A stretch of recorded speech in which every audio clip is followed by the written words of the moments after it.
Bien, entonces, esta es una clase de la tercera unidad, ¿verdad? Vamos a hablar de potencia y eficiencia en máquinas DC. ¿Sí? Bien, hablemos entonces flujo de potencia y pérdidas en máquinas DC, ¿verdad?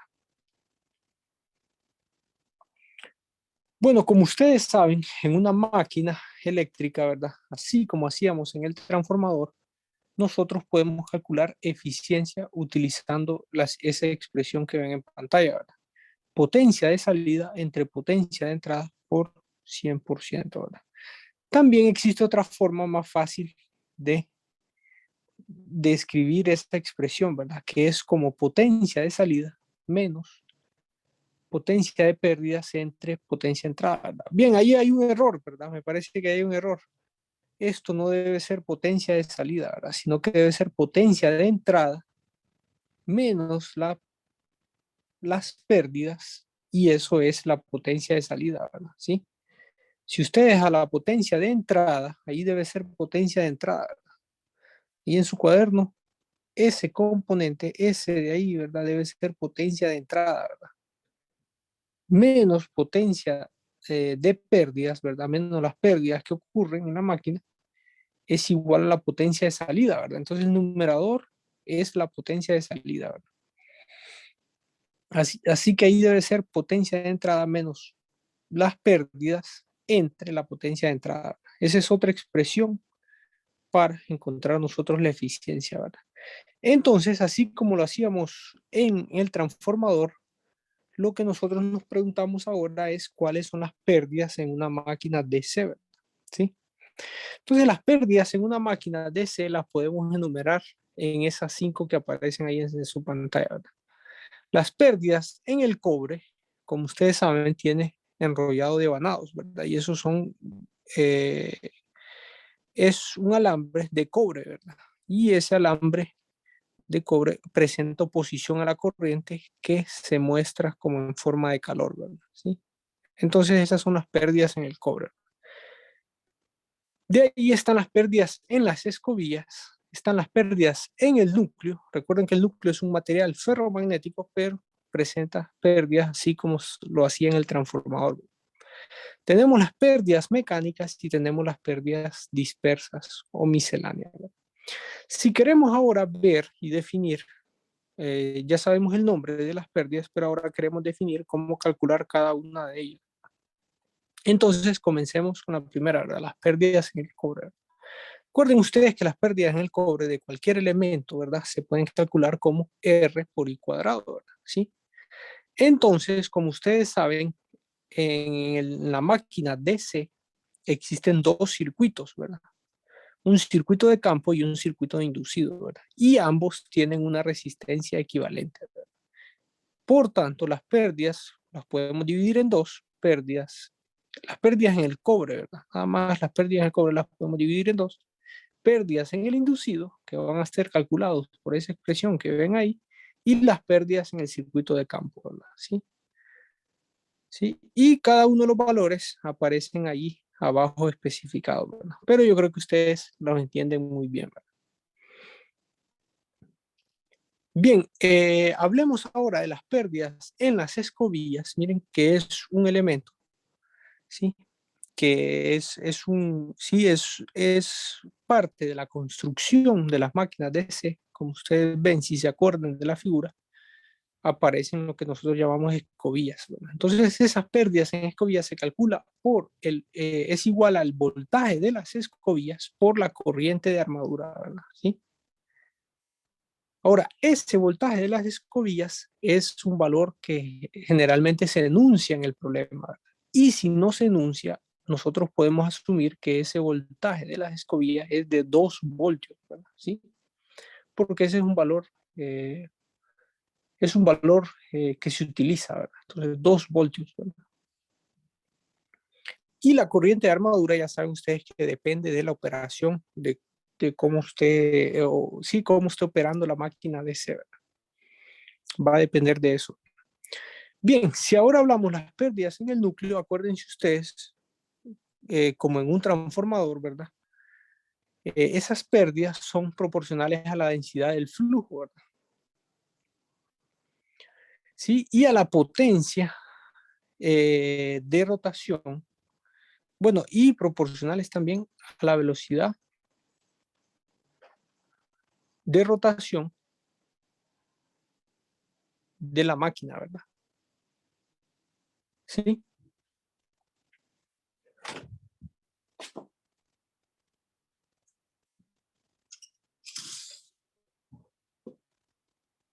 Bien, entonces esas pérdidas en el núcleo generalmente, bueno, son dadas, acuérdense ustedes del fenómeno de histéresis,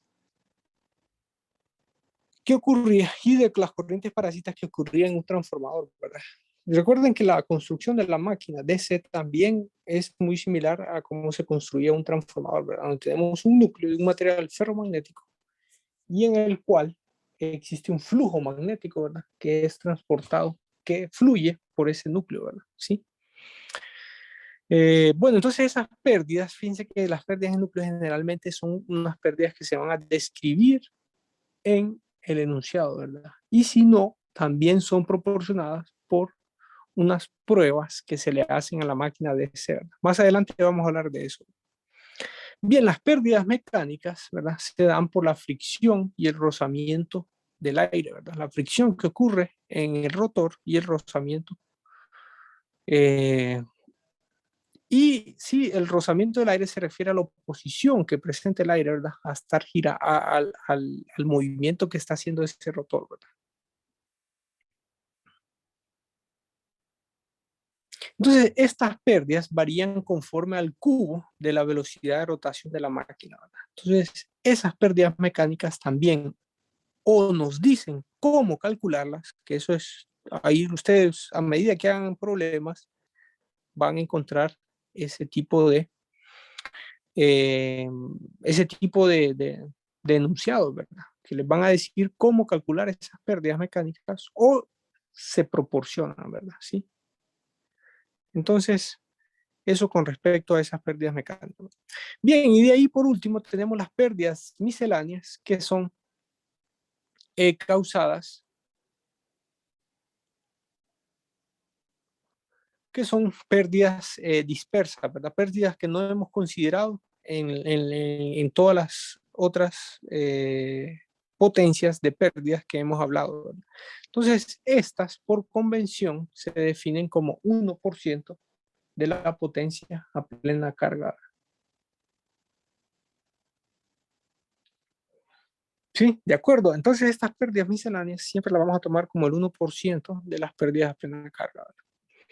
Bien, entonces hablemos un poco del flujo de potencia. Si quieren, comencemos hablando del flujo de potencia en un motor, ¿verdad? Cómo funciona, ya que hemos estado hablando mucho de motores, ¿sí? Entonces, comencemos hablando del flujo de potencia de un motor, ¿verdad? Tratemos de entender cómo es el flujo, cómo fluye la potencia dentro de la máquina. Bien, recuerden que un motor transforma energía eléctrica en energía mecánica, ¿verdad? Entonces, la energía eléctrica que entra a esa máquina es la potencia de entrada, ¿verdad? Es el voltaje en las terminales por la corriente de carga, ¿verdad? ¿Sí? Entonces, esa es la potencia que entra a la máquina, ¿verdad? De ahí ocurren las pérdidas por cobre, ¿verdad? ¿Sí? ¿Sí? Entonces, esas pérdidas con el cobre salen, ¿verdad? ¿Sí? Se disipa esa energía en calor, ¿verdad? ¿Sí? Entonces, quiero que vean el ancho de ese flujo, ¿verdad? Y quiero que vean que a medida que vamos avanzando, se va haciendo más angosto, ¿verdad? Lo que representa que se va quitando energía, ¿verdad? Se va perdiendo energía, ¿verdad? ¿Sí? Y al final, la potencia de salida obviamente no es igual a la potencia de entrada porque es una máquina real. Bien, entonces comencemos analizando. Les decía que esa potencia de entrada, ¿sí? Existen las pérdidas por cobre, ¿verdad? De ahí, lo que ocurre es lo que nosotros llamamos potencia convertida, ¿verdad? Que es EA por IA, ¿verdad? Y eso es igual al torque inducido por la velocidad mecánica, ¿verdad? Esa es la potencia real que se convierte de energía eléctrica a energía mecánica, ¿verdad? ¿Sí? No es la potencia de entrada, ¿verdad? Sino porque en la potencia de entrada le quitamos las pérdidas en el cobre Y entonces ahí ya tenemos la potencia real convertida, ¿verdad? A eso se le llama simplemente potencia convertida. Una vez que esa energía se convierte en energía mecánica, miren que existen las pérdidas en el núcleo, ¿verdad? ¿Sí? Después existen las pérdidas mecánicas, ¿verdad? Ya recuerden por la fricción y por el rozamiento con el aire y con otros componentes de la máquina, ¿verdad? ¿Sí? Entonces eso le quita energía, sí, le quita energía o le quita potencia, ¿sí? A esta máquina de ese, ¿verdad? A este motor de ese, ¿verdad? Y después tenemos las pérdidas diversas, ¿verdad? ¿Sí? O misceláneas. Entonces, al final, la potencia de salida final, miren que simple, es igual al torque aplicado por la corriente, perdón, por la velocidad mecánica, ¿verdad? ¿Sí? Y quiero que vean de nuevo que el flujo de potencia va decreciendo, ¿verdad? ¿Sí? Sí, va decreciendo, ¿verdad? Vean el ancho de ese flujo, ¿verdad? ¿Sí? De esa flecha, entonces va disminuyendo a medida que las pérdidas, a medida que a medida que la máquina va operando, ¿verdad? A medida que la máquina va transformando esa energía eléctrica en energía mecánica, ¿verdad? ¿Sí? Entonces al inicio tenemos una potencia de entrada y al final tenemos una potencia de salida menor, ¿verdad? Y por eso es que calculamos la eficiencia, ¿verdad? ¿De acuerdo?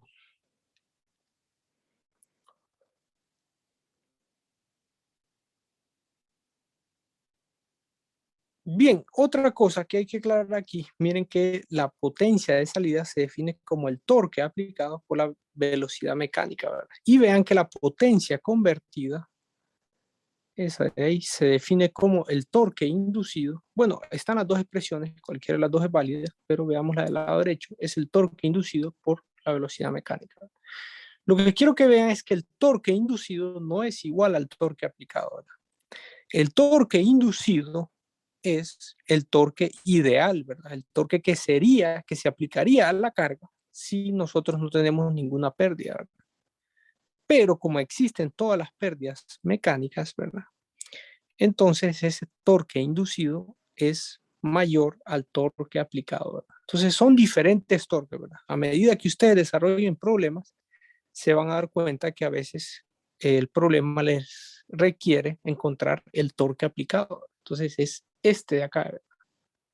Otros problemas les van a decir calcule el torque inducido, ¿verdad? Entonces es este de acá, ¿verdad? Es diferente, ¿verdad? ¿Sí?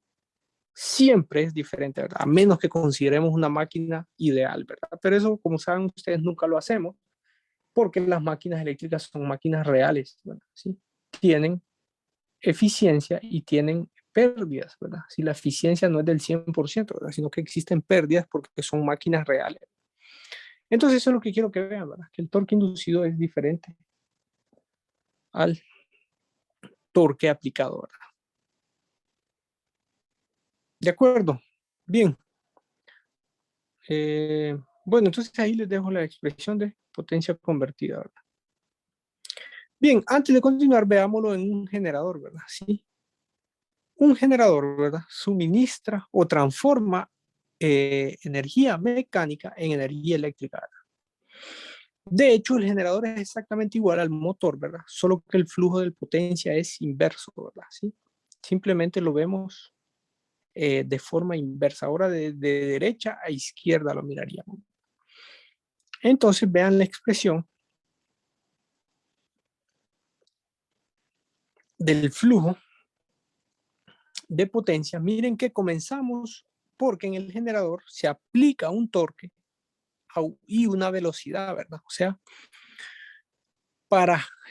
cuando nosotros tenemos un generador, algo o alguien, vamos a decir, entre comillas, tiene que mover ese generador, ¿verdad? Y ese alguien va a depender de la forma de generar energía eléctrica que estamos definiendo, ¿verdad? Por ejemplo, si es el aire, entonces es energía eólica, si es el agua, entonces es hidroeléctrica, y etcétera, etcétera, ¿verdad? Entonces, quien mueve a ese generador, el eje, ¿verdad? Acuérdense que tiene un eje, entonces, quien mueve ese eje me define a mí qué tipo de generación estoy realizando, ¿verdad? Pero en términos generales, alguien mueve el eje de ese generador, ¿verdad?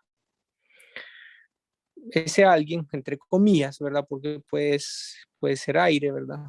puede ser agua, puede ser combustión, ¿verdad? Sí, etcétera, etcétera, ¿verdad? Entonces, él aplica un torque hacia el generador y a una velocidad, ¿verdad? Entonces, el torque aplicado por la velocidad mecánica es la potencia que entra, ¿verdad? Una potencia mecánica, ¿verdad? Sí.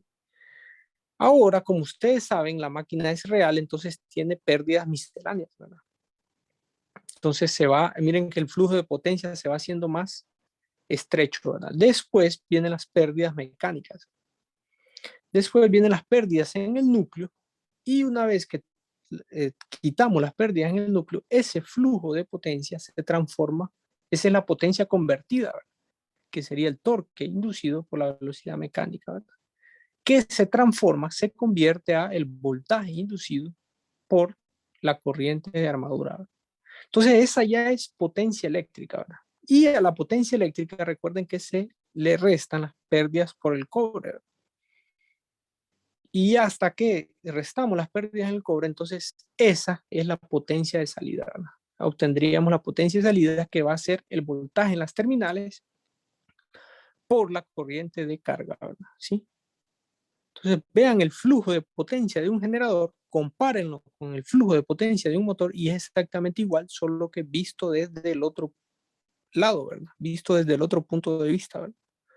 ¿Sí? Entonces, en el generador pasamos de una potencia de entrada, que es un torque aplicado por una velocidad mecánica, hasta llegar a la potencia de salida, que es voltaje en las terminales por corriente de la carga, ¿verdad? ¿Sí? Y también ahí están las expresiones de potencia convertida, ¿verdad? De nuevo, vean que el torque inducido no es igual al torque aplicado, ¿verdad? ¿Sí? Son dos torques diferentes, ¿verdad? A medida en que hagan problemas, se van a dar cuenta de